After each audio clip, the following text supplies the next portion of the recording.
Bueno, muy buenas tardes a todos. Muchas gracias por estar aquí en este webinar de propiedad horizontal de la Ley 675 del 2001. A nuestros invitados, a Silvia Ferrada, a Catherine Moreno, a Carlos Pinto, a Germán, pues un parte de gracias por poder compartir ese conocimiento de este proceso, al arquitecto Javier por la organización del evento y pues nada, eh, hoy conocer un poco más allá de esta información que para tanto arquitectos, ingenieros y todo el gremio de construcción nos sirve para apostar sobre todo en el tema de construcción y que más que la sociedad, siendo el ecosistema de oportunidades, pueda abrir un espacio para eso. Entonces, muchas gracias a todos. Les doy la palabra a Javier para que empiece a moderar el proceso. Buenas tardes, muchas gracias Pablo y pues como lo decía, pues agradecidos por tener esta convocatoria. Ya pues tenemos una buena cantidad de asistentes y los speakers están, entonces también para respetar el tiempo de ustedes por participar, pues vamos a dar inicio. De acuerdo a eso, el primer tema, la primera intervención la vamos a tener de parte de la arquitecta Carolina Ferrada, curadora urbana número 1 del municipio de Girón. Silvia es arquitecta urbanista con más de 20 años de experiencia, profesional en el ordenamiento territorial, planeación y normatividad urbana, así como en la gestión de proyectos urbanos y arquitectónicos. Es curadora urbana desde el año 2021 en Girón específicamente, pero anteriormente se ha desempeñado en otras curadurías urbanas como arquitecta de proyectos y directora técnica de proyectos de vivienda de interés social. Para empresas privadas también ha gestionado principalmente la dirección de proyectos y estudios urbanísticos, arquitectónicos y normativos. Silvia es arquitecta, es también especialista en ciudad y arquitectura y es especialista en derecho urbano. Entonces, Silvia, veo ya tienes aquí la cámara prendida. Un gusto poder contar contigo y entonces no sé si pueda, ¿tienes habilitado para compartir pantalla o requieres que te apoyemos para las diapositivas? Hola, buenas tardes a todos. Muchas gracias por venir, por interesarse en el tema y a ustedes también por invitarnos a participar en lo que podamos con la doctora Catherine, digamos, aclarar o despejar las dudas que tengan. Esto más bien va a ser como una generalidad de la ley. Vamos a decir como los puntos claves. Me parece súper importante que se queden hasta el final porque el momento práctico que llega al final de la charla pues es interesante para saber sobre todo lo que más trabajo nos cuesta a nosotros, que es el tema de la presentación de los proyectos y digamos los errores más frecuentes, que es a lo que vaya la tercera parte de la reunión, que es esos errores comunes o recurrentes que significan costos adicionales en un proyecto, porque es cuando se devuelven las minutas, cuando hay, digamos, inconsistencias que podemos desde un inicio, de pronto nosotros en las revisiones y en lo demás, prever y sopesar. ¿Me ayudas tú con la presentación? Porque yo no tengo forma aquí de compartir pantalla. La tengo acá en mi...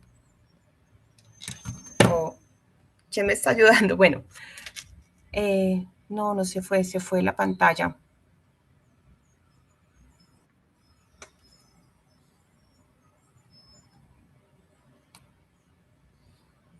Listo, Arqui Silvia, ya está, ya estamos compartiendo. ¿Me confirmas que la Sí, puedas ver la presentación? sí, ahí ya la ¿Listo? estoy viendo. Bueno, básicamente la ley 675 de 2001 es de agosto 3 del 2001. Pues es una ley que ordena la convivencia y la administración de edificios y conjuntos. Antes de que existiera la ley 675 del 2001, pues no es que no existiera la propiedad horizontal, digamos, como tal en los edificios o en los conjuntos, porque de todos modos siempre había, digamos, temas de administración.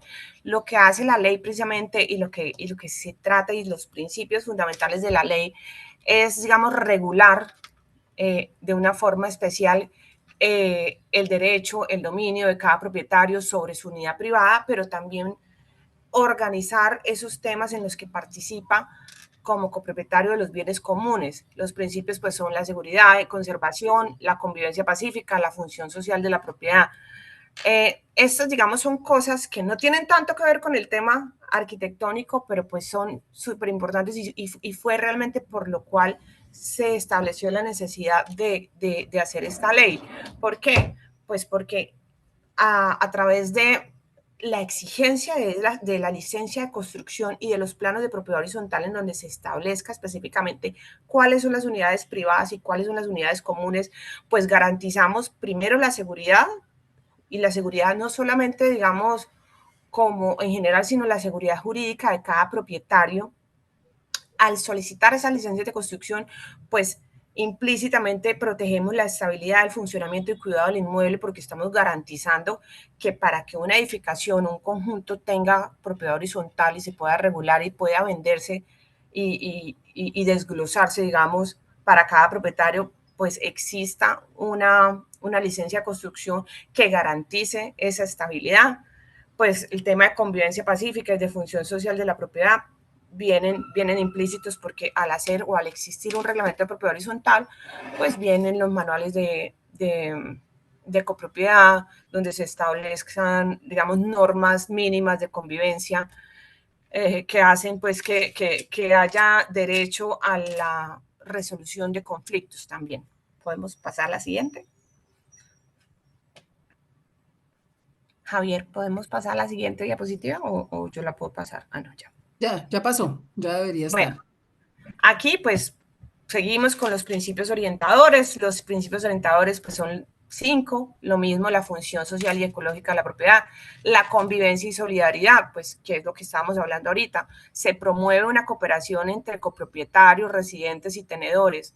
Al existir las figuras que la ley 675 crea, como pues las asambleas, la administración, la personería jurídica, garantizamos que haya una cooperación entre los copropietarios con respecto al buen funcionamiento, a la buena convivencia, a la dignidad humana. Habla también, uno de los principios es de la libre iniciativa empresarial, pues porque en los usos comerciales o mixtos se respeta la actividad privada dentro del bien común. No solamente pues en la actividad empresarial, en la actividad privada también, en el uso privado también, pero pues cabe destacar que esta ley hace pues uno de sus principios es la libre iniciativa empresarial.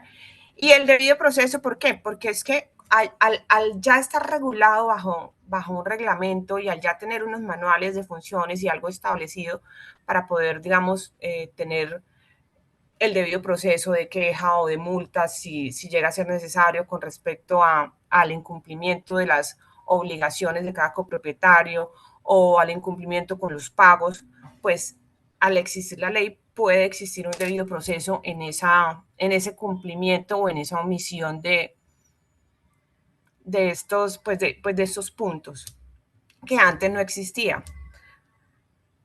Pasamos a la siguiente, por favor. Bueno, los conceptos básicos para entender la propiedad horizontal, pues es definir qué es un bien privado, qué es un bien común y el régimen de propiedad horizontal. Pues el bien privado es la unidad independiente, llámese apartamento, oficina, local o casa. También el último o el parágrafo incluso de la ley que tiene 4 títulos, 87 artículos. El artículo, el parágrafo del último capítulo nos habla de que las parcelaciones también pueden ser, digamos, objeto de propiedad horizontal y en este caso, independientemente de que tenga una construcción o no, puede catalogarse como un bien privado. Los bienes comunes, que son pues el terreno, estructura, fachadas, cubiertas, redes, zonas de circulación, servicios comunes, y eso es lo que compone el régimen de propiedad horizontal. Es importante aclarar que hay bienes comunes esenciales, que son pues los que tienen que hacer parte sí o sí de una edificación sometida a propiedad horizontal, que serían los muros, columnas, ductos, cubiertas, terreno. Y bueno, los bienes comunes normales, que son a través de los cuales se accede a una unidad privada. Normalmente, pues un bien privado puede tener acceso directo desde la vía pública, desde el espacio público, o acceso directo desde zonas comunes de la edificación. Sin embargo, siempre va a tener un acceso por un bien común, porque entiéndase que el cerramiento, los muros que encierran la edificación, también son bienes comunes esenciales. Entonces, siempre para acceder a un bien privado, en la generalidad, a menos que sean, por ejemplo, parqueaderos que están sueltos, se accede a través de un bien común. Bueno, mentiras, para el parqueadero también se puede acceder a través se tiene que acceder pues a través del espacio de circulación. Entonces, eso es claro que lo tengamos. El reglamento, pues el reglamento es el estatuto interno con los derechos, obligaciones y reglas de cada edificación. Es súper importante porque, bueno, ahorita más adelante la doctora Kate y al cierre, digamos, yo les diré qué elementos mínimos contiene pues el reglamento horizontal. Los coeficientes pues son los índices que determinan la participación, el voto y la contribución a expensas. Los coeficientes se toman según el área de cada unidad privada y ese es el porcentaje de participación en la generalidad de la constitución de la propiedad horizontal para efectos de cobros y de participación en las votaciones. Las expensas comunes, que son los gastos necesarios para administrar, conservar y prestar servicios comunes. Siguiente, por favor. Bueno, ¿cómo nace jurídicamente una propiedad horizontal? Aquí voy a dar un barrido pues rapidito. La Constitución no es solamente arquitectónica, además del tema arquitectónico, pues hay un acto jurídico que debe ser registrado, soportado técnicamente. Una vez se obtenga la licencia de construcción o el reconocimiento o el acto administrativo que haga las veces de licencia de construcción, ante el despacho del curador urbano se solicita el visto bueno de propiedad horizontal, que está catalogado como otras actuaciones. Más adelante les vamos a decir cuáles son los requisitos que deben llegar ante el despacho de los curadores para esto. Con esta aprobación, finalmente el propietario hace una minuta que se eleva a escritura pública en notaría. Esta escritura pública debe después ir a registro para que tenga validez y con la inscripción en registro surge la copropiedad como persona jurídica.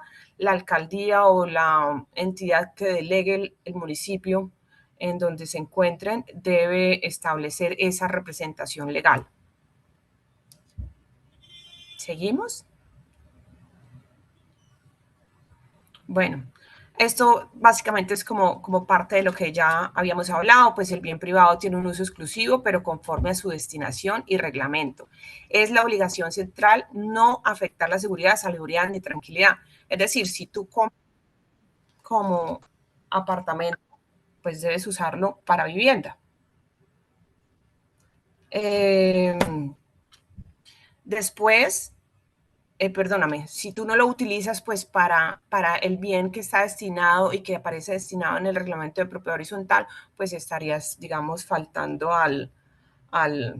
pues a los principios de este reglamento.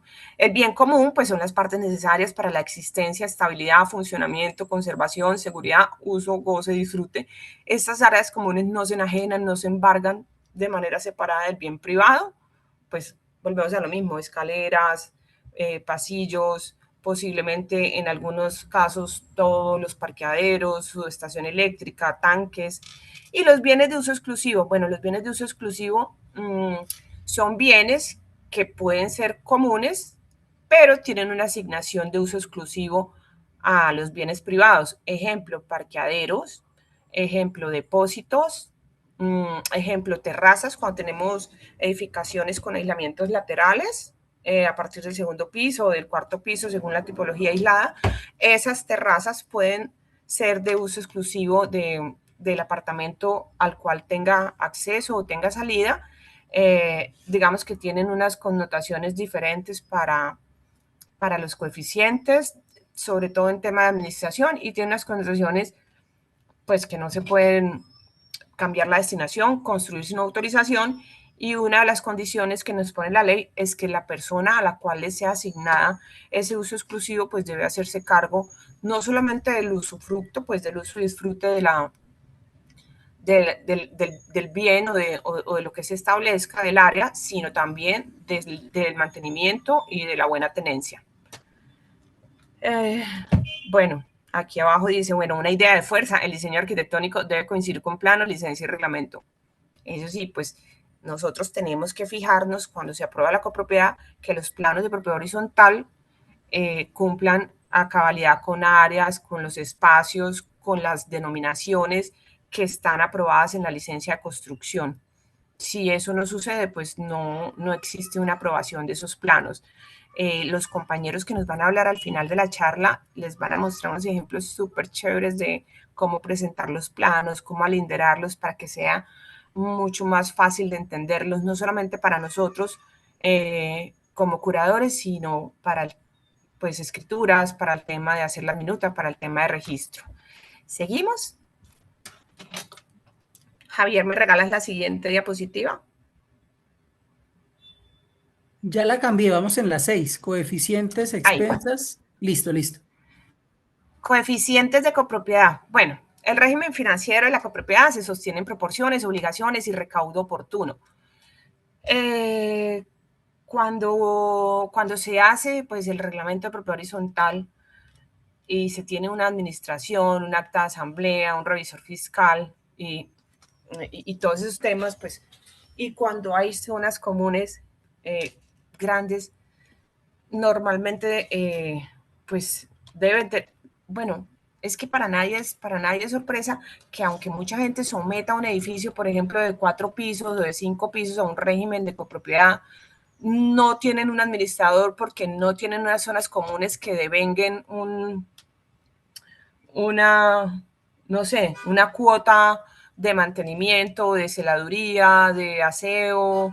Entonces, normalmente, pues, aunque se inscriban o aunque inscriban la personería jurídica, no funcionan como tal el acta de asamblea, no funciona como tal el administrador, no funciona como tal el revisor fiscal. Pero sí es importante que tengamos en cuenta que para todo este concepto que la ley nos enmarca, los coeficientes de copropiedad son los que marcan la pauta en el momento de definir votaciones, porcentajes de votaciones en votos de asamblea, define la proporción de las cuotas ordinarias, extraordinarias y pues derechos sobre los bienes comunes. Es decir, dependiendo de tu participación como copropietario, pues tienes también obligaciones en los cobros, pero tienes también beneficios en el porcentaje de votaciones o de toma de decisiones en el evento de situaciones en donde expresamente tenga que haber una votación del 100%. Bueno, creo que el único caso en donde la votación es del 100% es cuando se extingue la propiedad horizontal. Expensas necesarias, bueno, lo que hablamos ahorita, las expensas son necesarias para la administración, conservación, seguridad y servicios comunes esenciales. La ley nos establece mora, el retardo genera intereses, puede publicarse con cuidado del debido conocimiento. El fondo de imprevistos, debe haber un fondo de imprevistos que debe ser mínimo un 1% sobre el presupuesto anual de los gastos comunes. Bueno, mensaje práctico, pues una copropiedad necesita un presupuesto claro, un recaudo disciplinado, decisiones soportadas en actas para que esto funcione como tal. ¿Me regalas la siguiente, porfa? La estructura y dirección de la administración, pues está la Asamblea General, el Consejo de Administración, el Revisor Fiscal. La Asamblea es quien decide. La Asamblea pues debe convocarse pues entre todos los copropietarios. Es por ley también que la obligatoriedad de la asistencia, si no asiste puede enviar, digamos, alguien delegado para que los reemplace. Si no hay una asistencia ni hay un delegado, pues la ley nos permite cobrar una multa por la no asistencia a las asambleas convocadas. Normalmente las asambleas se convocan 2 veces, una un mes antes, otra 15 días antes, para tomar las decisiones al respecto de las copropiedades. En la asamblea, pues la asamblea decide, el administrador ejecuta, el consejo orienta y controla según el reglamento y el revisor fiscal en el momento en que se decide cuando exista revisor fiscal ejerce esa vigilancia cuando aplica. Pasamos a la siguiente, porfa. Bueno, aquí está, pues, digamos, como el proceso de las decisiones que debe tomar la Asamblea General, cómo se hace, toda decisión debe cuidar forma, convocatoria, quórum, mayoría, acta y posibilidad de impugnación. Esto es parte del debido proceso. Si alguno de estas no se cumple, pues en teoría las decisiones que se tomen en la Asamblea pueden ser impugnadas. El primer paso, pues, es convocar la Asamblea Ordinaria, al menos 15 días calendario, deliberar, participan los propietarios o los representantes, lo que les decía ahorita, puede ser que los propietarios no vayan, pero envíen un delegado o un representante. Se vota siempre como regla general, la mayoría de los coeficientes presentados. Se debe hacer un acta en donde se registren los coeficientes, los votos y las decisiones. Y bueno, lo que hablábamos, si alguno de estas partes del debido proceso no se cumplen, pues puede ser objeto de impugnación. La mayoría calificada para, digamos, reformas del reglamento, desafectación de bienes comunes no esenciales, expensas no necesarias, otro tipo de actuaciones, por ejemplo, cuando alguien quiere solicitar ante Curaduría Urbana, ante el despacho del curador urbano, una modificación o una ampliación o algo que afecte la propiedad horizontal, debe contar con el acta de asamblea. Estas normalmente en el reglamento se establece que la mayoría calificada de votos que deben aprobar es del 70%. ¿Seguimos? Administrador, consejo revisor fiscal, pues estas son las responsabilidades de cada uno, ya es un tema más jurídico que lo que tiene que ver con nosotros en la práctica. Pues el administrador tiene la representación legal, él puede recaudar, ejecutar, conservar, mandar correspondencia, contabilidad, actas y cobros judiciales de la copropiedad. El Consejo de Administración es quien toma las determinaciones para que la persona jurídica cumpla sus fines según el reglamento. Y el revisor fiscal hace el control de operaciones de esa persona jurídica. Es decir, el revisor fiscal es quien al final del año o del periodo que se determine verifica que el administrador haya hecho buen uso de los recursos. El punto crítico aquí dice que el administrador es responsable, digamos, jurídicamente de los perjuicios causados por dolo o culpa y se presume culpa leve en su incumplimiento o extralimitación de las funciones. Ahora sí, siguiente.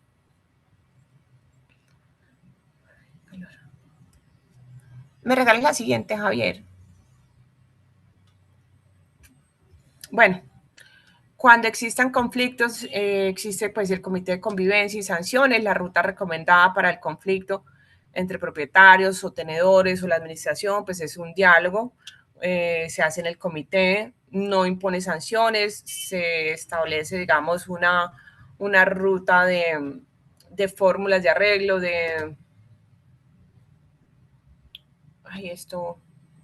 bueno, como solución de conflictos pacífica, y están los mecanismos alternos a la jurisdicción competente. Puede haber sanciones dependiendo también del manual y de lo que se establezca o de la falla que esté dándose, si está establecida como tal en la propiedad horizontal.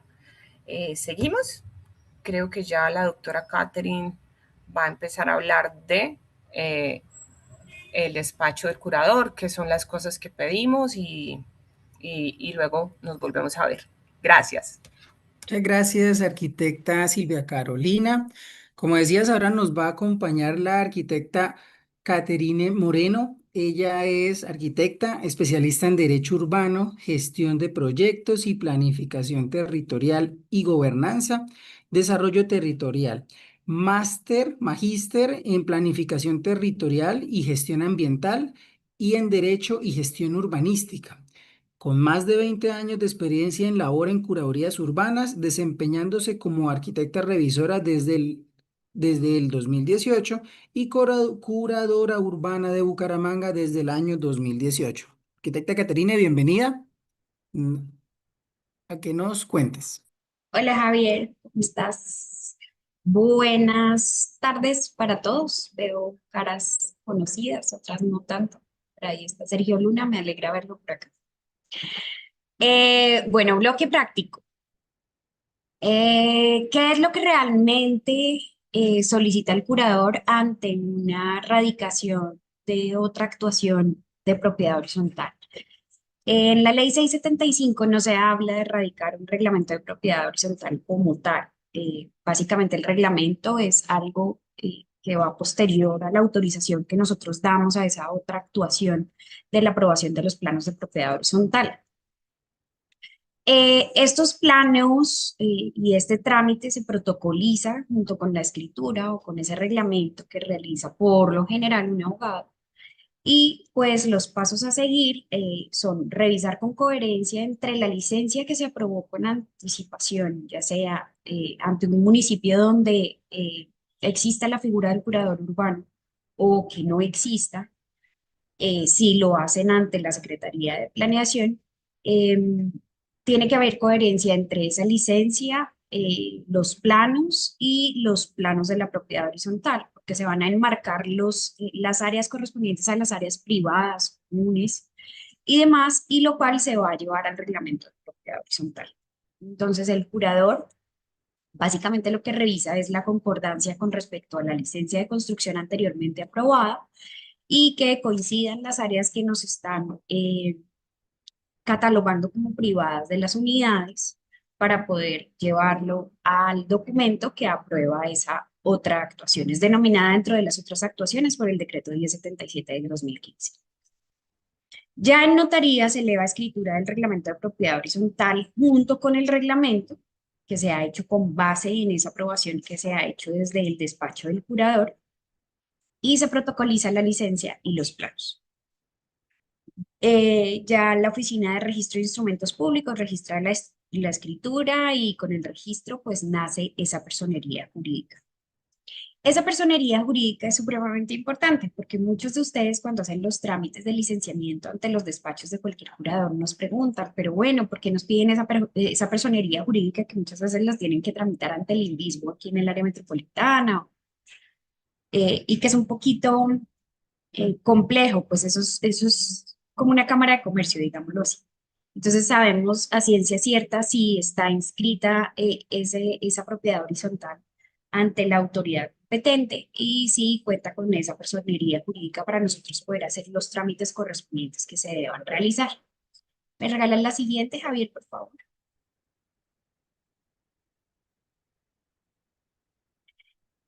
¿Cuáles son los documentos y las verificaciones mínimas para radicar esa aprobación de planos de propiedad horizontal?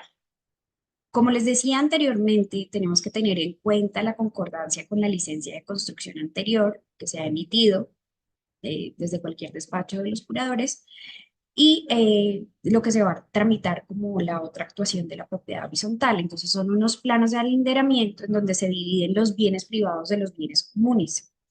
Por eso, cuando ustedes denotan una venta o algo así en las compraventas, en las constructoras, siempre reglamentan cuál es el área privada y cuál es el área construida, porque de esa área construida por lo general hay un área común, que son los muros, la estructura y demás, que vienen acompañados como de esa edificación. Y el área privada es básicamente el área que conforma la unidad que uno está adquiriendo. Un cuadro de áreas donde se establezcan las áreas de unidades privadas, las áreas comunes, los linderos y las direcciones correspondientes de las unidades. Licencia urbanística, que es el documento ya expedido sobre la cual se va a emitir esta actuación. La localización del proyecto, que es la identificación del terreno, linderos, nomenclatura y correspondencia con los planos aprobados. Esto está reglamentado por el Ministerio de Vivienda, que deben presentar dentro de esas otras actuaciones la localización del proyecto para poder verificar en su momento, pues en dónde es que se está aprobando esa otra actuación. Los bienes comunes son el señalamiento de las áreas y los bienes de uso común, especialmente los esenciales. Y esto de coeficiente y módulo va casi que de la mano, es más del reglamento de propiedad horizontal, más no de los planos como tal. Siguiente. Javi. El reglamento que acompaña ese proyecto físico, una vez aprobado, eh, debe traducir el proyecto como tal con un contenido mínimo, que es la identificación del proyecto, que es el propietario inicial, el nombre del edificio del conjunto, dónde está ubicado, su dirección, área, linderos, títulos, folios y el número de matrícula inmobiliaria. Porque en ese caso hay muchas personas que me dicen, bueno, es que yo tengo una unidad de vivienda y la quiero desenglobar. Y le pregunto yo, ¿pero qué le va a desenglobar si es solo una unidad de vivienda? Entonces, muchas veces no tenemos claro el concepto de qué es una propiedad horizontal. La propiedad horizontal es cuando hay dos o más unidades de vivienda que se van a desenglobar y se confunden mucho con las subdivisiones. Una subdivisión es subdivisión predial. Esto es básicamente una propiedad horizontal que se eleva cuando hay dos o más unidades de vivienda. Por eso esa matrícula inmobiliaria, que es la matriz, que es la del predio inicial, va a, eh, va a generar otras unidades de matrícula una vez se eleve a propiedad horizontal. Entonces, por eso es tan necesario la identificación clara del proyecto con su número de identificación predial y con su número de matrícula inmobiliaria. Si bien es cierto, las identificaciones prediales nos establecen y en los números está claro cuando terminan en 001 o 002, son predios urbanos. Y ya cuando aparece el 901, 902, está establecido para propiedad horizontal. Las unidades y bienes comunes, que son la identificación de bienes privados, según los planos aprobados, la determinación de los bienes comunes esenciales y los usos exclusivos, en dado que se aplique. Por lo general, los constructores toman la decisión que los cupos de parqueo sean comunes para uso exclusivo de tal, para no generar tantas unidades privadas, matrículas inmobiliarias como tal. Otros lo hacen de manera privada, porque de todas formas esos bienes comunes de uso exclusivo en algún momento entran a ser un bien común de la edificación. Administración y cargas, los coeficientes de copropiedad, los módulos de contribución, la destinación de unidades, la seguridad, salubridad y reglas de dirección, administración y control. Los coeficientes de copropiedad están dados básicamente de acuerdo a los metrajes de las unidades de vivienda. Entonces, si yo tengo un apartamento, un aparte estudio, con respecto a un apartamento que sea dúplex o, qué sé yo, un apartamento mucho más grande, pues mi coeficiente de participación va a ser menor al de ese apartamento mucho más grande. Los módulos de contribución se utilizan básicamente cuando tenemos proyectos comerciales y queremos darle un módulo mayor a ciertos locales comerciales que son mucho más grandes. Por lo general se utiliza para manejar esas contribuciones de administración y demás. La revisión crítica antes de firmar, regálame antes. El reglamento no puede vulnerar las normas imperativas de la ley 675 y súper importante, porque no pueden haber discordancias entre la escritura, la licencia, los planos, y el notario debe dejar constancia expresa de lo que está realizando. Nosotras queremos pues dejar claro que en este momento con la Superintendencia de Notariado y Registro existe un repositorio de las licencias que se llevan a cabo ante los despachos de los curadores. Entonces los notarios deben verificar la veracidad de las licencias. Por eso en muchas ocasiones cuando ustedes van a hacer un trámite de propiedad horizontal ante cualquiera de los notarios, y ellos van a verificar la veracidad de esas licencias en el repositorio de cada uno de los despachos o del despacho que profirió ese acto. Entonces eso es muy importante que lo tengan en cuenta.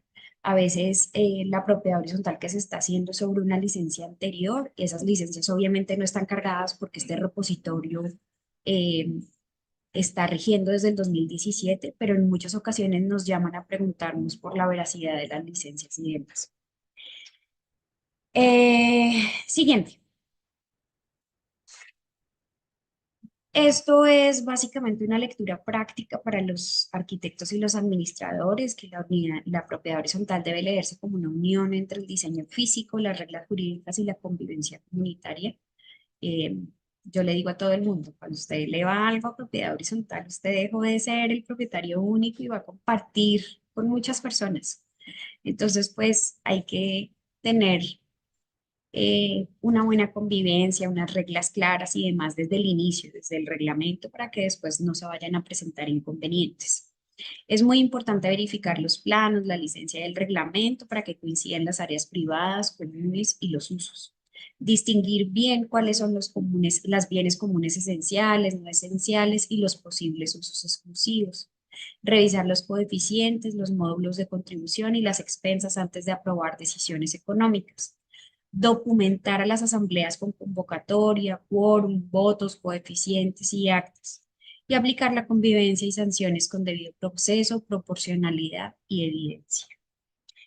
Les agradecemos mucho el espacio y hasta aquí llegamos nosotras.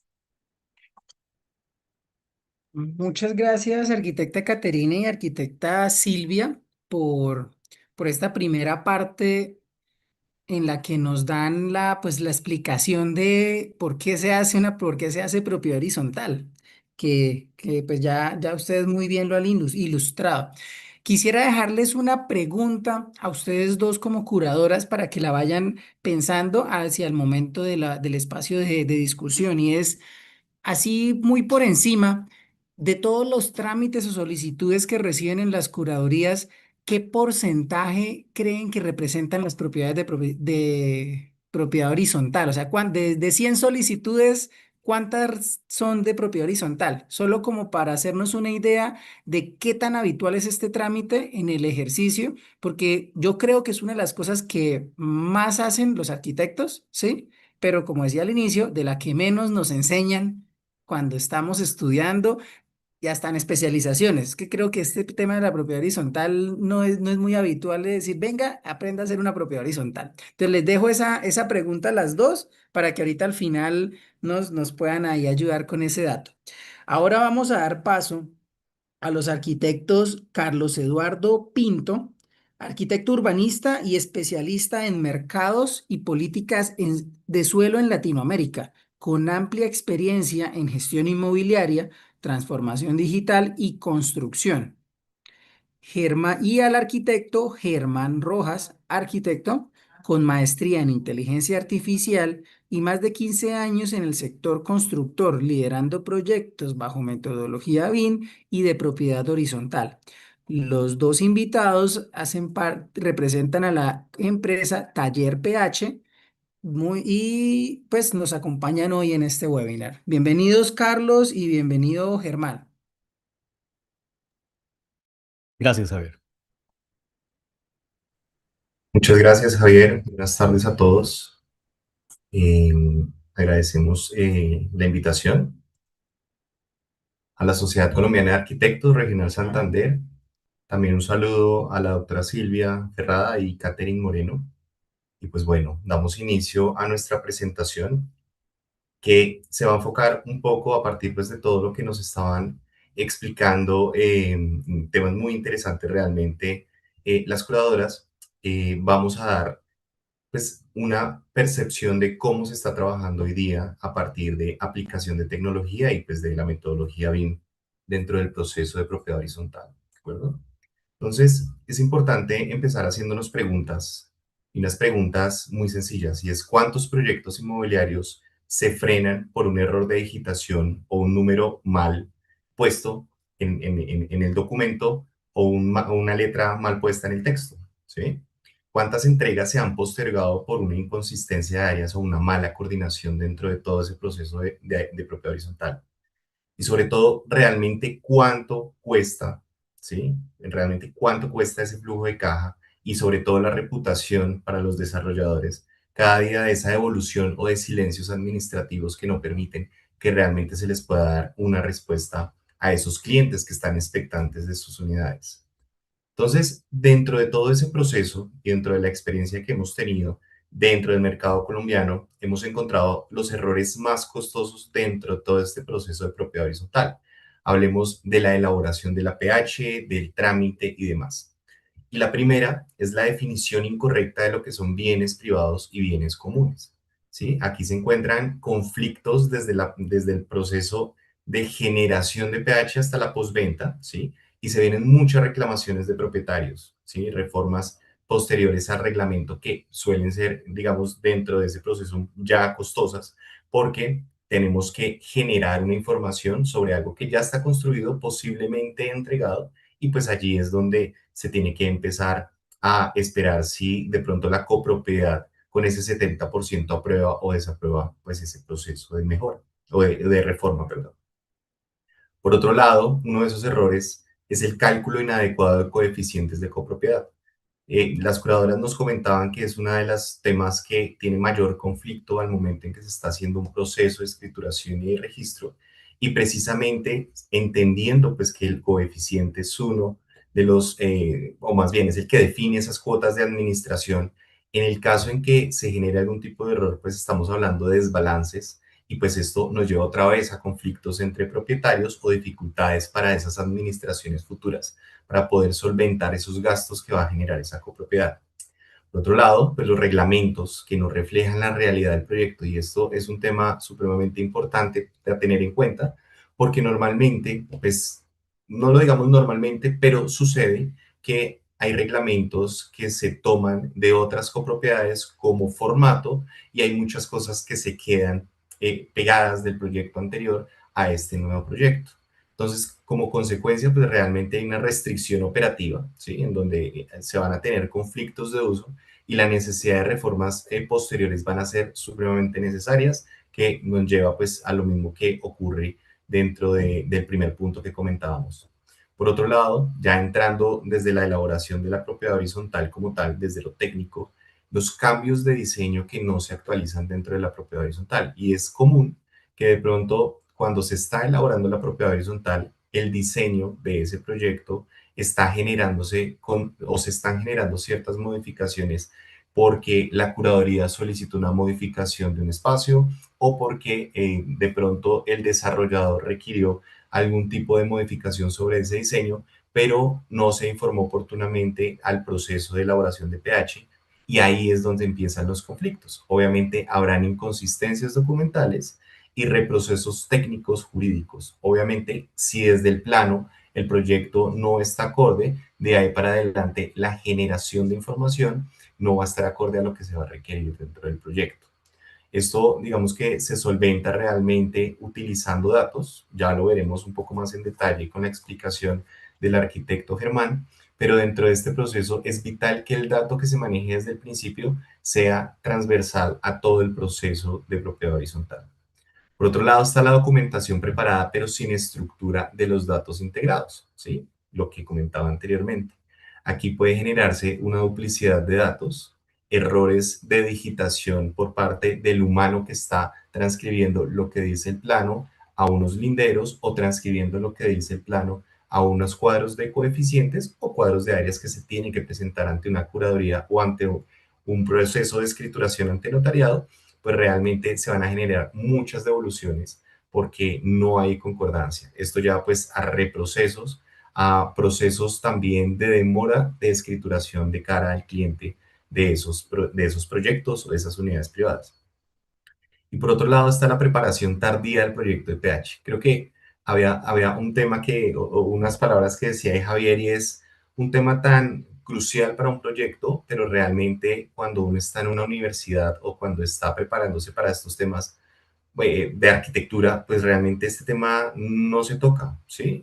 Hemos visto durante todo este tiempo que tenemos arquitectos muy buenos en diseño, tienen la mejor idea, el mejor diseño de proyecto urbanístico y también de proyecto inmobiliario. Sin embargo, cuando se entra a validar y a sincronizarse con propiedad horizontal, realmente es que el proyecto nunca se pensó como una propiedad horizontal, a pesar de que va a tener que pasar por ese proceso. Entonces, no hay concordancia entre precisamente cuáles son esos bienes o la definición de esos bienes privados. Por ejemplo, las terrazas o los balcones en muchas ocasiones, no pensé dentro del proyecto si esto va a ser de uso común exclusivo o va a ser privado. Situaciones como estas son las que generan que posiblemente más adelante vayan a haber situaciones de definición de proyecto y que cuando llega un proyecto ya a la definición de propiedad horizontal en la parte técnica y jurídica se tiene que devolver nuevamente porque el diseño no se pensó y toca volver a, digamos, a intervenir ese diseño. Entonces realmente esos errores suelen Carlos, aparecer. discúlpame, yo meto la ¿Sí? cuchara ahí un poquito. Digamos que parte de nuestra asesoría de nuestra función también desde el despacho, cuando hay proyectos que exigen ese tipo de cosas, normalmente tratamos de preverlas para evitar ese tipo de errores, pero sí tienes razón, hay quienes de pronto no solicitan esa asesoría y ese punto sí es súper importante para evitarnos el reproceso porque finalmente, pues, la constitución del reglamento de propiedad horizontal, pues, es lo que se necesita para escriturar. Y es lo que al Así final, es. digamos, en el último proceso que tú tienes de la preparación tardía de la propiedad horizontal, es donde estamos casi que contra el tiempo. Entonces, sí hay manera, digamos, de preverlo y la idea de esta charla es invitar a la gente a que cuando tengan un proceso de propiedad horizontal, que vean que puede, digamos, tener o que están sobre el tiempo, podamos prever esas cosas antes de, incluso ni siquiera de presentar la propiedad horizontal, sino en la presentación de la licencia. Así es. Y dentro de esto, pues, digamos que para efectos de lo que vamos a ver a continuación, precisamente estos dolores hoy día ya se están solventando, como bien dice la curadora. Hay una gran capacidad, digamos, hoy día de poder no solo llevar como un respaldo jurídico, ¿sí? Obviamente, pues esto requiere de un equipo jurídico especializado, esto requiere del expertise de las curadurías que en cada una de las ciudades corresponde, sino también de poder utilizar esa tecnología y digamos, estas evoluciones en metodologías que permiten definir y generar todos estos datos, ¿de acuerdo? Entonces, pues realmente lo que nos damos cuenta es que los errores no aparecen cuando la arquitectura, o más bien los errores aparecen es cuando esa arquitectura, cuando lo jurídico y la escrituración no están sincronizados. Y la mayoría de estos problemas realmente es que no son ni jurídicos ni arquitectónicos, sino falta de que cada uno de los equipos y posteriormente en la evaluación de ese proyecto se puedan sincronizar. Entonces, con esto yo le daría la palabra a Germán.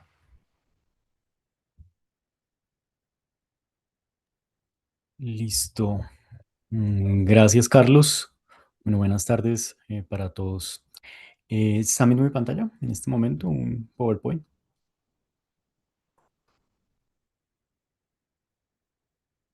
Ya se ve, una presentación. Ahora Listo, gracias. Bueno, entonces, pues con el excelente contexto que nos dieron las curadoras Silvia y Catherine, pues creo que voy a dirigirme directamente a lo que es la metodología y la automatización. Tenemos, creo que muy claro ya en qué consiste una propiedad horizontal y cuáles son esos entregables habituales. Entonces, el método tradicional indica o habitualmente lo que implica es que el especialista, digamos en este caso, comenzando con los documentos técnicos, el especialista en arquitectura y propiedad horizontal, pues empieza a desarrollar sus planos de pH, generalmente en AutoCAD, por un lado.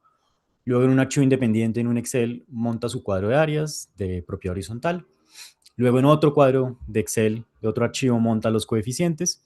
Y luego, por último, en otro lugar empieza a montar el texto de los linderos, ¿cierto? Que en un Word, mirando con un ojo los planos, con otro ojo el cuadro de áreas y bueno, empezando, digamos, como a intentar que no se le salga de las manos, digamos, toda esa información y procurando lo mejor que puede que no haya errores, ¿no? Que no haya inconsistencia, es decir, que ese dato que yo coloqué en el plano sea el mismo que voy a colocar en el cuadro de coeficientes, en el cuadro de áreas, en fin, ¿no? O sea, tiene que tener en su cabeza la necesidad de mantener eso sincronizado. Y ante cualquier cambio en la arquitectura o en los datos del proyecto base, pues claramente tendrá que ir a actualizar en diferentes lugares esa misma información, procurando, digamos, que se mantenga completamente sincronizada. Eso generalmente no es tan fácil y por lo tanto existen todos estos reprocesos y errores que ya nos han ido contando en todas las instancias, ¿no? No solo, digamos, en la parte de pronto de técnica que aprueba en curaduría, pero también ya cuando de pronto llega hasta el reglamento y resulta que una coma, una letra, un número no fue el que es, y devuélvase, ¿no? O cuando llega de pronto a los catastros. Es decir, hay muchas instancias donde es necesario trasladar esta información y a medida que pasa el tiempo y pasan, digamos, esos momentos, la calidad del dato incluso se va deteriorando también por el reprocesamiento manual, ¿no? Este dato que yo entrego acá en curaduría me lo aprueban, pero luego cuando tengo que radicar en notaría o radicar va para registro y demás, el archivo ya no me acuerdo cuál es, o de pronto era la versión no sé qué, etcétera. Y bueno, ahí empieza, digamos, el problema de la consistencia de información. Con eso en mente, entonces, este planteamiento basado, digamos, un poco en el concepto que viene de la metodología BIM, que creo que ya pues todos estaremos familiarizados, un proceso que viene ocurriendo en nuestro sector hace ya bastantes años, donde se ha ido migrando, digamos, a una filosofía de trabajo, donde la información es el eje, ¿no? Donde ya digamos, dejamos de centrarnos en la representación, llamémoslo así, y ahora los elementos que representan o que son parte de un proyecto, pues deben gestionarse como información, ¿no? Entonces, eso implica que si uno entiende la metodología BIM más allá del modelo 3D de Revit o cualquier otro software de estos similares, aunque son obviamente fundamentales también para el desarrollo del proyecto, si uno entiende la metodología BIM como un concepto más amplio, lo que implica es que vamos a gestionar digitalmente toda la información que le corresponda a un proyecto. Y eso abarca aspectos pues, de arquitectura, aspectos técnicos, aspectos de topografía, pero también aspectos jurídicos, aspectos catastrales, temas de notarías, etcétera, ¿no? ¿Y eso qué implica? Que toda esa información entonces ya deja de considerarse archivos independientes, llamémoslo así, sino tenemos que empezar a pensarlo como una base de datos, ¿no? Como una información que está interrelacionada y donde esa unidad privada o ese bien privado que está representado en un plano, digamos, o en un modelo BIM, en este caso de propiedad horizontal, como lo planteamos nosotros, está relacionado directamente con un conjunto de propiedades, que son sus áreas, que son sus dimensiones, que son su coeficiente, ¿cierto? Que son su matrícula posteriormente cuando les asignada. Es decir, hay todo un conjunto de información asociada que debe mantenerse relacionada y en sincronía. Esa es un poco la filosofía de trabajo de la demo que les vamos a mostrar. Entonces, con eso en mente, uno puede plantear este proceso donde por un lado tenemos un programa de desarrollo de modelos BIM, ¿cierto? Que en este caso es Revit, el más popular de todos, donde vamos a centrarnos principalmente en la representación geométrica. Finalmente, esas áreas que corresponden a bienes comunes y bienes privados y demás, deben tener, o sea, o se representan como un polígono. Generalmente, digamos, es un polígono que tiene pues unas dimensiones y demás. Entonces, toda esa información, esas relaciones topológicas, una palabra un poco rara, pero es simplemente las relaciones que hay de que una cosa está al lado de la otra, ¿no? Algo importante, digamos, las adyacencias para efectos de escrituración y demás. Entonces, todo eso está representado en un modelo de Revit, esa geometría. Tenemos por otro lado una aplicación, en este caso, digamos, una aplicación web que nos permite caracterizar ese proyecto y esos bienes con todo un conjunto de información. Y vía un add-in, digamos, una manera de sincronizar esos datos, tenemos ambas fuentes de información alineadas, ¿no? Y eso es lo que luego nos va a permitir exportar la información en los formatos y en los tipos de archivos requeridos sin tener que producirlos manualmente. Es decir, yo ya me centro en construir el modelo BIM de propiedad horizontal, eh, gestionar los datos que representan ese proyecto de propiedad horizontal en un aplicativo web y ese cuadro de áreas, esos linderos, esos coeficientes van a ser resultados, ¿no? Van a ser exportaciones manteniendo entonces la consistencia. ¿Qué información generalmente, digamos, tenemos disponible o caracterizada de un proyecto de propiedad horizontal? Pues los datos generales, en nombres, direcciones, usos, áreas de lote, etapas, si tienen etapas, pisos, las agrupaciones que corresponden, digamos, a las torres o interiores, etcétera, cuando son conjuntos, digamos, de diferentes edificaciones. Los bienes privados, ¿cierto? Que tienen todo un conjunto de información, qué tipo de unidades, la destinación que hablábamos, ¿no? Si es un apartamento, un parqueadero, una bodega, etcétera.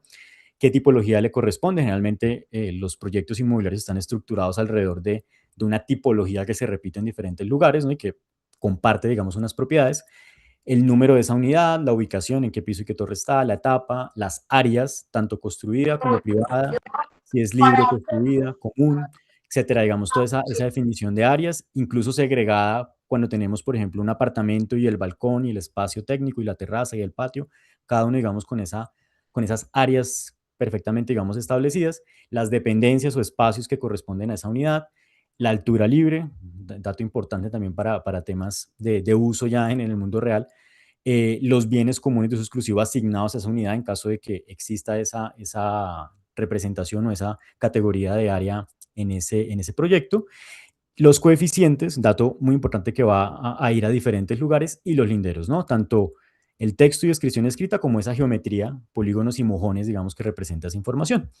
En los bienes comunes igualmente, pues un conjunto de datos determinado para esos elementos, y ya, digamos, complementando el ciclo de vida de esa información de la propiedad horizontal, tenemos datos que a medida que el desarrollador o constructor va legalizando, ¿cierto? Va pasando por las diferentes entidades para constituir esta propiedad horizontal, pues empiezan a aparecer ya datos de matrícula inmobiliaria, nomenclaturas, el tema de la escritura en sí y demás, especificaciones y demás.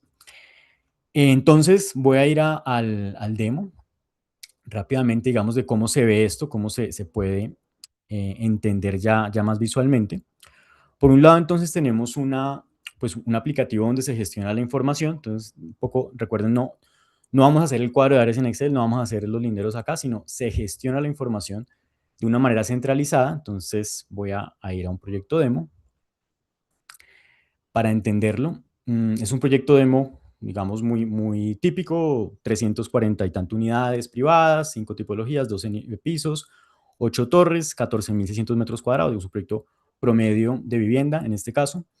Y lo que nos permite empezar a entender el proceso de esta manera es que podemos empezar a limitar o a poner reglas, ¿no? Entonces yo defino acá que este proyecto tiene etapas o no, es un conjunto o es una única edificación en propiedad horizontal, tiene bienes privados, por ejemplo, que llamamos auxiliares como depósitos o parqueaderos que son privados, tiene bienes comunes independientes, otra tipología que a veces pasa por ahí en los proyectos, y definimos qué nombres, digamos, se le asignan a las cosas, ¿no? Si hay torres, si hay apartamentos, si hay balcones, etcétera. Esto nos va a permitir también garantizar que no haya errores a nivel de escritura, sino que digamos, las nomenclaturas ya están definidas y están administradas de manera centralizada. Luego podemos entonces gestionar y caracterizar ese proyecto, ¿no? Entonces, desde datos generales de dónde está ubicado, áreas útiles, etcétera, también la cantidad de pisos y las alturas que tienen esos niveles, las agrupaciones que corresponden, los bienes comunes, parqueaderos comunales, residentes, visitantes, si hay motos, si hay bicicleteros, digamos, todo esto definido, edificios comunales con sus diferentes características, cuántos niveles, cuántas dependencias, en fin, digamos, una caracterización. Y finalmente los bienes privados, que pues son un poco el centro, digamos, de la construcción de esta propiedad horizontal, donde uno puede definir unas tipologías, caracterizando, digamos, qué niveles tienen, qué áreas privadas corresponden a esa unidad, qué áreas tiene pues privada construida, etcétera, y unos cálculos automáticos, todo, digamos, bajo reglas que me permiten no cometer errores de digitación o no insertar datos, digamos, que no tendrían lógica, como por ejemplo que el área privada construida fuera mayor al área construida de esa unidad, o similares, ¿no? Y pues luego la caracterización en este caso, pues de todo el conjunto de unidades privadas siendo asignadas, ¿cierto? A una torre, a un piso, a una tipología, en fin, compartiendo datos con diferentes maneras, digamos, de optimizar el desarrollo de esto para el especialista, como duplicando niveles, duplicando torres. Generalmente, pues cuando hay proyectos en varias torres, generalmente se comparte mucha información, entonces como gestionando eso de la forma más centralizada y pues consolidando, digamos, un cuadro general que es un poco, digamos, un resumen de lo que se hace acá. Entonces esto es por un lado, y paralelamente, entonces me voy ahorita a Revit. Cuando uno inicia un proyecto de propiedad horizontal, pues parte obviamente de la arquitectura, que como bien decían, tiene que ser la arquitectura aprobada, la que esté ya con licencia, y un cuadro de áreas pues, que corresponda a esa arquitectura, ¿no? Entonces, con esta información base, digamos, en este caso, basado en Revit, vía un proceso semiautomático, donde va a pasar, digamos, rápidamente, digamos, a cómo se ve esto ya establecido como propiedad horizontal, semiautomático, pero habilitando, digamos, obviamente la necesidad de que un especialista en este tema haga lo más importante que, como ya nos contaron, es definir muy bien por dónde pasan las líneas, ¿no? Que ese es el tema clave. ¿Qué es bien común? ¿Qué es bien privado? ¿Cierto? ¿Qué sería bien común de uso exclusivo si se usara esa categorización también en el proyecto? Para determinar muy bien, ¿no? Esos áreas que corresponden. Entonces, ese trazado de líneas o esa definición de qué es qué cosa es un poco la tarea central, digamos, que ejecutaría el especialista basado en este proceso, aunque tiene, digamos, todo un conjunto de herramientas especializadas, digamos, que se han desarrollado para propiedad horizontal para facilitarle la ejecución de esta tarea. Por ejemplo, temas operativos, a modo de ejemplo simplemente, como lo que sería la acotación, digamos, un plano, digamos, ya prácticamente cerrado final de esto, que tiene unos mojones y demás, pues requiere una acotación y en vez de hacerlo manualmente y demás, pues simplemente con una automatización ya se puede acotar, digamos, al detalle esto y sin el problema de no acotar correctamente de acuerdo, pues al área privada definida, ¿no? Entonces, con esos criterios y la construcción de este modelo en Revit, que está construido bajo una parametrización que se alinea con la lógica de la propiedad horizontal de la Ley 675 y las prácticas habituales pues, del mercado y los proyectos que se desarrollan en Colombia, pues se construye, digamos, esta información geométrica, ¿no? Luego se puede ya validar, estos, digamos que a medida que se va construyendo este proyecto, se puede ir generando un control de calidad de forma automatizada. Esto, digamos, a modo de ejemplo, hay un conjunto de errores aquí, un conjunto grande de errores, que nos indican diferentes cosas, como que los mojones no están, o que los mojones no están en el orden correcto, o que si, por ejemplo, se determinó que esta unidad privada tiene un patio privado o un balcón privado, pues ese elemento debe existir en el modelo BIM y debe ser detectado automáticamente por el aplicativo, o si no, no, pues va a marcar el error y demás. Entonces, todo este control de calidad automatizado, pues básicamente mitiga el riesgo de que haya errores, digamos, en esta parte espacial, y hasta que no esté completamente resuelto, no es posible, digamos, realizar una sincronización de vuelta a lo que sería el aplicativo web, donde digamos que una vez ya subsanados esos errores, se sincroniza la información y ya por último, vamos a efectos de lo que sería el desarrollo técnico del proyecto, se pueden generar los entregables de manera automática y pues en segundos, ¿no? Entonces, por ejemplo, el cuadro de áreas, aquí con un clic, esperamos un par de segundos, aquí tenemos el archivo pues ejecutado, digamos, en un segundo, que va a mostrar bajo pues un formato muy habitual, pues toda la distribución de las unidades, en fin, piso a piso, formulado con todas las áreas y sin que esto tocarlo, digamos, manualmente, ¿no? Sino que sale y está sincronizado de la información de tanto del modelo como del aplicativo. De igual forma, los coeficientes, por ejemplo, aquí podemos generarlos automáticamente y ya con unos algoritmos que nos permiten evitar esos dolores de cabeza generalmente con el cierre a 100, que son tan comunes, digamos, o generan tantos inconvenientes a futuro, y es que no cierra, que queda por ahí un residuo, entonces automáticamente el algoritmo ajusta el residuo para asignárselo a una unidad o de la forma más equitativa posible, garantizando siempre que va a cerrar en 100 con el número de decimales establecido. Y seguramente uno de los grandes cocos, digamos, de hacer propiedad horizontal, que son los linderos, ¿no? Este documento de texto enorme que describe cada una de las unidades en sus áreas, sus dimensiones, sus linderos, en fin, que es generado, digamos, aquí automáticamente. Este documento pues tiene 250 páginas aproximadamente y son 300 y pico unidades, pues que automáticamente generan esa información. Y con la garantía, muy importante, de que esta área que está acá o esta dimensión, esta descripción de dimensiones que dice que tiene un 87, 034, etcétera, es tal cual como encontraríamos, digamos, en el apartamento, en los planos, en la misma unidad, porque toda la información está siendo consistente, ¿no? El documento no se escribe a mano, sino que surge o sale como una exportación de este modelo y de lo que está sincronizado en el aplicativo web. Entonces hay una garantía total, digamos, de consistencia entre el plano y demás. Incluso estas áreas también vienen del aplicativo web, son automáticamente, digamos, descargadas, entre comillas, desde la web para poder garantizar que en el plano, pues, esta área también corresponda con todos los demás documentos. E incluso, ya para cerrar, digamos, este tema de lo que se puede hacer con toda esta data, a nivel, por ejemplo, de integración catastral, la propiedad horizontal en algún punto de su proceso tiene que llegar a una incorporación, es decir, ese lote que antes era un lotecito solo, pues ahora debe representar catastralmente que hay un conjunto de unidades.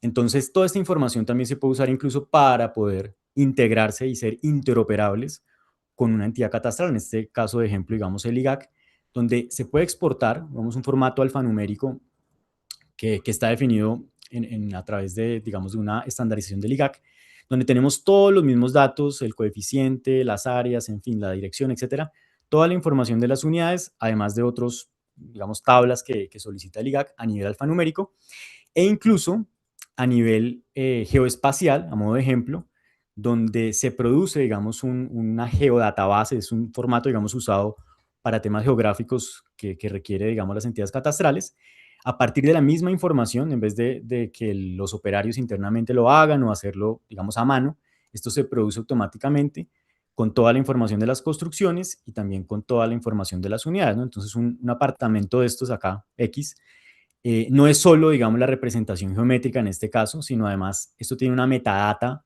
que es requerida por la entidad catastral en este caso, unos códigos, unos números, unos nombres, etcétera, y todo esto, digamos, genera automáticamente, generando pues una disminución en tiempo operativo, tanto para la entidad como para en este caso, digamos, el desarrollador al poder radicar mucho más fácil, ¿no? Entonces, ya con esto finalizo y simplemente pues el mensaje es que se puede, digamos, generar y trabajar de forma automatizada, generar muchas eficiencias y evitar muchos reprocesos cuando se aborda, digamos, un proyecto de propiedad horizontal desde la parte técnica y jurídica, pues con esta filosofía del dato y con esta filosofía de trabajo de consistencia entre toda la información.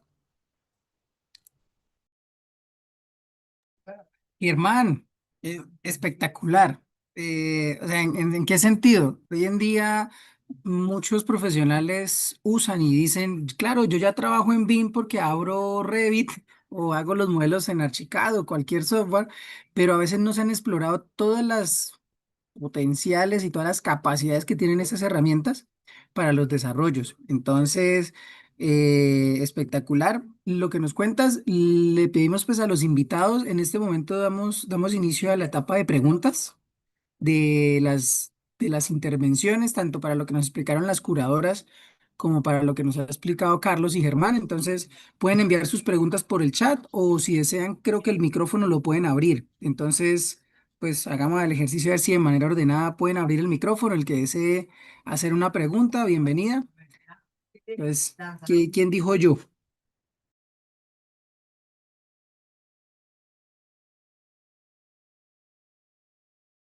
Bueno, hagamos algo. Vamos respondiendo la primera pregunta que teníamos, la pregunta que quedó pendiente para Caterina y para Silvia, que era más o menos así, un poquito por encima, las solicitudes de PHs en las curadurías, ¿qué cantidad representan de los diferentes trámites que ustedes adelantan habitualmente? O dicho de otra manera, ¿qué tan habitual de cada 10 trámites, cuántos pueden ser de propiedad horizontal? Hola, hola, ¿cómo estás, Javier? Bueno, no tendría, pues porque esto es fluctuante también dependiendo del número de aprobaciones, ¿cierto? Pero podría ser entre un 30 o un 40% del total de las solicitudes que recibimos. En mi caso, en el caso de la doctora Catherine, no sé qué tanto.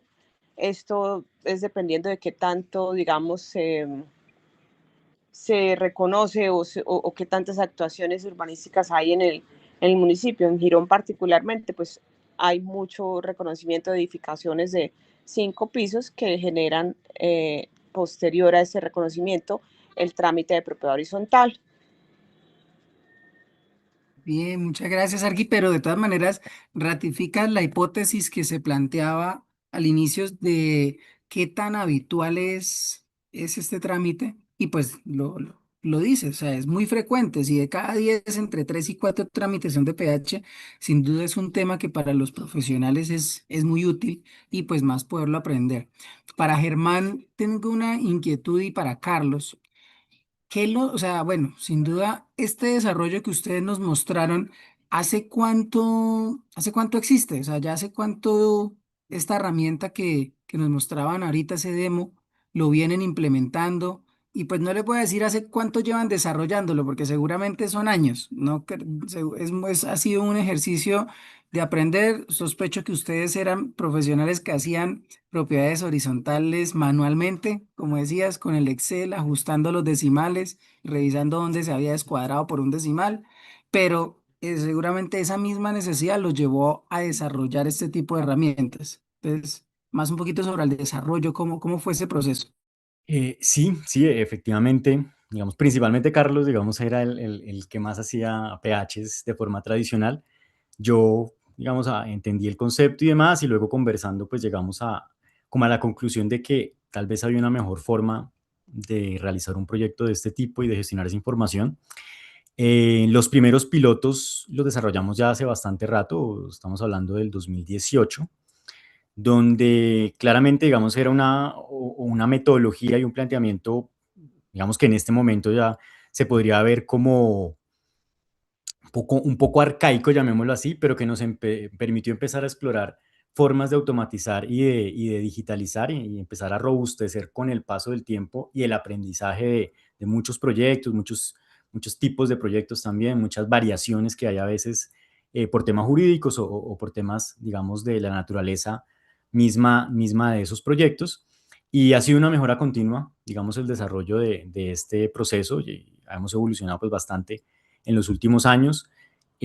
Podría ser, digamos, podrían ver ustedes este demo como la versión, llamémoslo 2.0, que tenemos disponible ya hace un tiempo y ya estamos trabajando, llamémoslo así, en la 3.0, con el objetivo, digamos, de implementar, digamos, automatizaciones adicionales y revisiones adicionales, aprovechando temas de inteligencia artificial y demás que nos van a permitir, pues, digamos, garantizar mejor calidad de la información, pero también ser más ágiles en el desarrollo de esos proyectos.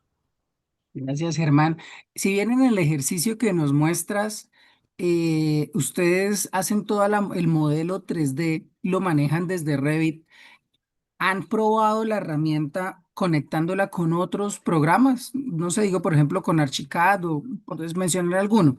Ujú. ¿Hay esa interoperabilidad para que el profesional que maneja otra plataforma también pueda desarrollar digamos, esta automatización? Sí, vía, no directamente, digamos, una chica a otro programa, pero sí vía IFC, que de pronto para un poquito de contexto, IFC es el formato abierto e interoperable que se usa en los software BIM. Entonces, Revit, Archicad, Vectorworks, Bentley y demás, todos estos software tienen la capacidad de exportar a IFC. Digamos que es como un PDF, llamémoslo así, un PDF enriquecido del mundo BIM de nosotros. Entonces, vía ese IFC sí se puede de pronto trabajar con la metodología sin estar amarrados directamente a una herramienta. Ujú. Bueno, un dato que no creo que no se ha mencionado, pero es, por ejemplo, Carlos, ¿tú qué hacías PHs de manera arcaica, como decía Germán? ¿Cómo ha cambiado en tiempo? ¿Cuánto tiempo tomaba hacer una PH antes y cuánto tiempo se tarda en hacer una PH hoy con esta automatización? Bueno, una pregunta fuerte porque trae unos recuerdos complicados de tantas trasnochadas y demás, pero muy válida, digamos, con el fin de comparar esta situación. Puntualmente, proyectos de entre 300, el proyecto más o menos como presentaba Germán, era tomar la información que venía normalmente en DWG o en AutoCAD y empezar a revisar y a limpiar línea por línea para que no se cruzara la información. Y con ello empezar a, digamos, a dibujar un plano tipo propiedad horizontal, a amojonarlo y a poner pues todas las cotas que como veíamos ya con la plataforma Germán nos mostraba que ya con un clic se hace. Eso eran, digamos que varios días, digamos uno poniéndole todo el esfuerzo, podría demorarse un día, pero pues con los peros que tiene a veces AutoCAD. Pero venía después lo interesante y era empezar a revisar lo que se había generado en dibujo y tener que transcribir prácticamente en dos pantallas lo que me decía cada una de esas unidades, ¿sí? Llevarla a texto.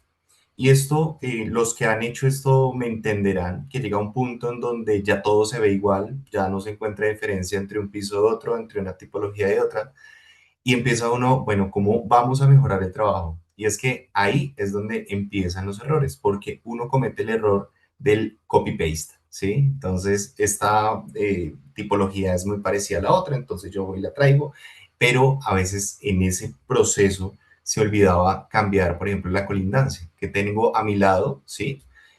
Cuántos pisos ya subí y sigo todavía en el primer piso, ¿sí? Dentro de esos cambios Y al momento en que uno llegaba a revisar esto, digamos, un documento podría estar demorándose entre 5 o 6 días medianamente concentrado. Y con ello, cuando uno empezaba a revisar la información, porque tocaba volver a leer, si estamos hablando de 300 apartamentos, pero personalmente llegué a hacer hasta 650 apartamentos, uno enloquecía porque empezaba a encontrar error, error, error, error, error. Y esa situación lo que llevaba era un punto en donde había tantos errores realmente que era mejor desechar ese programa, ese proceso que se había hecho y empezar de nuevo. Esto obviamente lo mejor era tener otro par de ojos para que lo revisara, pero incluso con ese par de ojos, que también se demoraba un montón de tiempo en revisar, cuando llegaba a registro, ¿sí? Aparte, cuando llegaba a la constructora, tenía que revisarse, ¿sí? Y en esa revisión encontraban algo, devuélvalo, mejórelo y entréguelo. El hecho es que en algún punto se dice, ok, ya tenemos que llevarlo a protocolización y cuando llegaba a notaría de registro empezaban a aparecer algunos errores. Ese, digamos que era un trabajo muy frustrante realmente dentro de todo el proceso y con muchos que hemos hablado, Germán no me permitirá decir algo que no sea verdad. Con muchos de los que hemos hablado que han hecho este tipo de cosas, han utilizado esa palabra. Es muy frustrante. Entonces, lograr generar, digamos, una metodología y sobre todo como una facilidad para que este tipo de procesos que frustran muchas mentes y quitan demasiado tiempo dentro de lo que es un profesional, pero también a nivel de equipo de las constructoras y pues de los que están encargados de esto, pues es realmente enriquecedor para todos, ¿sí? Porque agiliza trámites, agiliza equipos de trabajo internos y como lo mostraba Germán, incluso estamos llevándolo hasta un proceso en donde se permite incorporar y generar una estructura, una escrituración y una entrega rápida pues al cliente final, que al final es el que lo necesita. Y ahí para complementar que, digamos, en cuanto a tiempo, simplemente cerrar eso, generalmente estos procesos tradicionales pueden tomar 2, 4 semanas, dependiendo un poco de la escala del proyecto y sin contar los reprocesos que pueden venir, entonces pues, se pueden extender en el tiempo. Desarrollado, digamos, bajo esta metodología, donde lo que toca construir es la información en el aplicativo web y luego plasmar, digamos, en Revit un poco la información geométrica.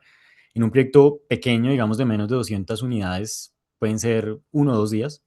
En un proyecto mediano, ya tirando, digamos, hacia las 400 unidades, pueden ser entre 2 o 3 días y ya uno de pronto una escala muy grande o de mucha complejidad.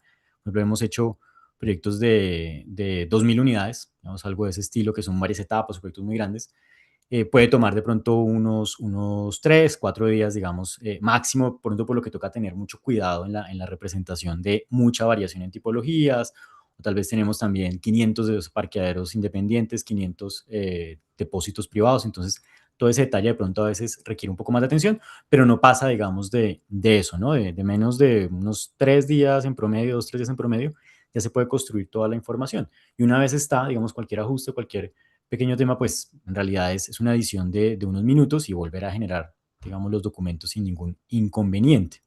Entonces hay digamos, a ponerlo en números, eso podría ser una reducción más o menos del 75-80% del tiempo habitual, digamos que tomaría hacerlo de forma tradicional y pues con una precisión, digamos, llamémoslo del 99.999% en dado caso, en realidad es el 100, pues por consistencia, que se puede, digamos, garantizar porque se hace todo como un conjunto. Súper, Germán.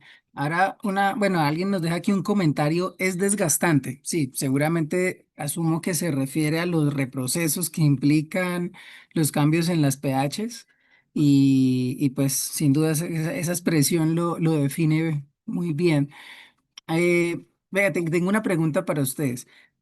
Si bien ustedes no están en Bucaramanga, pero o en el área metropolitana, ¿han tenido clientes para quienes hayan hecho trabajos de propiedad horizontal que casualmente hayan llegado a manos tal vez de alguna de las dos curadoras hoy invitadas?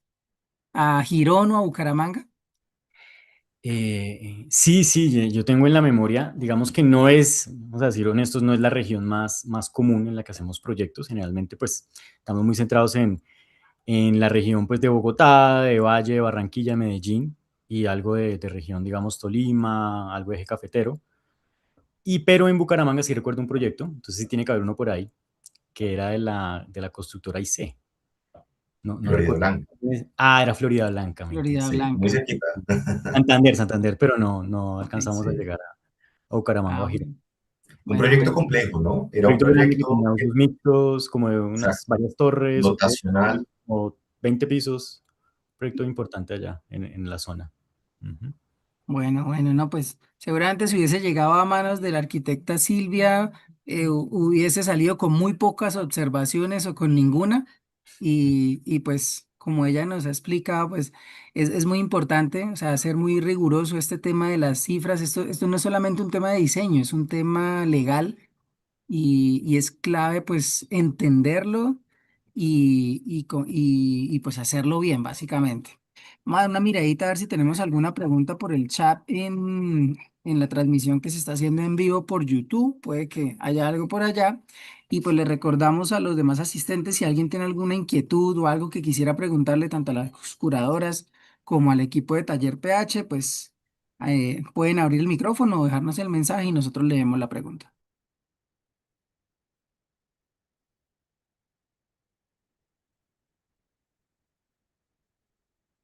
Bueno, no, veo que hay es agradecimientos, muchas gracias. Que les dicen, seguramente ya pues también un poco la hora, varios están cansados llegando a sus casas. Eh, Siendo así, pues ya damos por cerrado este espacio de webinar en el que hemos pues contado con una participación muy especial de dos curadoras del área metropolitana de Bucaramanga, la arquitecta Caterine Moreno de la Curaduría 2 de Bucaramanga, la arquitecta Silvia Carolina Ferrada de la Curaduría 1 de Girón y los arquitectos Germán Rojas y Carlos Pinto de Taller PH, quienes pues nos hablaron sobre la automatización. Muchas gracias a las personas que nos acompañaron, más de 30 personas, muy buena convocatoria, les digo, chévere, pues es un tema no tan habitual o tan apetecido seguramente, pero de verdad muchas gracias a todos por estar, a ustedes por su tiempo y de parte de la SCA Santander, pues este es el ecosistema de oportunidades SCA hecho en Santander y nos vemos en una próxima ocasión. Que tengan una buena noche. Gracias. Gracias, muchas Gracias, gracias, que estén estén bien. muy bien. Hasta Gracias a luego. todos. Estén bien. Muchas gracias. Feliz tarde. Bueno, mientras se van, sí, el video va a quedar disponible en YouTube, por si acaso.